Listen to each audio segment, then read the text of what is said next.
বাবা আরেকটু আস্তে কথা বলো না, দেখছো না ঘরের মধ্যে একটা মেধাবী ছাত্র অধ্যয়ন করছে, মানে কোনো জ্ঞান নেই নাকি? না, 1 ঘন্টা ধরে পড়তে বসেছি আমি এখানে। আর মা তুমি একটু আস্তে, আর রান্না বান্নার কাজগুলি একটু আস্তে, নিজের মধ্যে একটু আস্তে কথা বলো, এখানে সাউন্ড আসছে।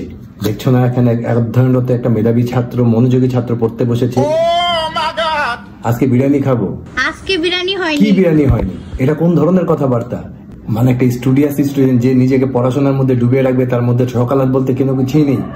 এভাবেই তো মেধাগুলো নষ্ট হয়ে যাচ্ছে। মেধাবী ছাত্র হারাবে একটা দেশ, তোমাদের কি হবে? আর বাবা হ্যাঁ বল। বলেছিলে না এইচএসসি তে A+ পেলে একটা মোবাইল কিনে দিবে? তুই আগে পেয়ে দেখা। অর্ডার দিয়ে দাও। A+ শুধু সময়ের অপেক্ষা। এই সানি গোসল করে নে, খাওয়া দাওয়া করতে হবে। আমাদের সেই এখনো সাধারণ মানুষের মতো কথাবার্তা, গোসল করে নে, খাওয়া দাওয়া করতে হবে, এগুলো তো সাধারণ মানুষ করে। মানে বুঝতে পারছো না, আমি এখন ফিজিক্স পড়ছি, আমি এখন সায়েন্টিস্ট, যে কোনো মুহূর্তে কোনো কিছু আবিষ্কার করে দিতে পারি। আমি খাওয়া দাওয়া করতে যাবো ওই রুমে, সময় নষ্ট হয়ে যাবে না? খাবার এখানে নিয়ে আসো। উফ, কত সময় নষ্ট হয়ে গেল। আর বলছি কলেজে সাইকেল দিয়ে যেতে অনেক সময় নষ্ট হচ্ছে, একটা বাইকের ব্যবস্থা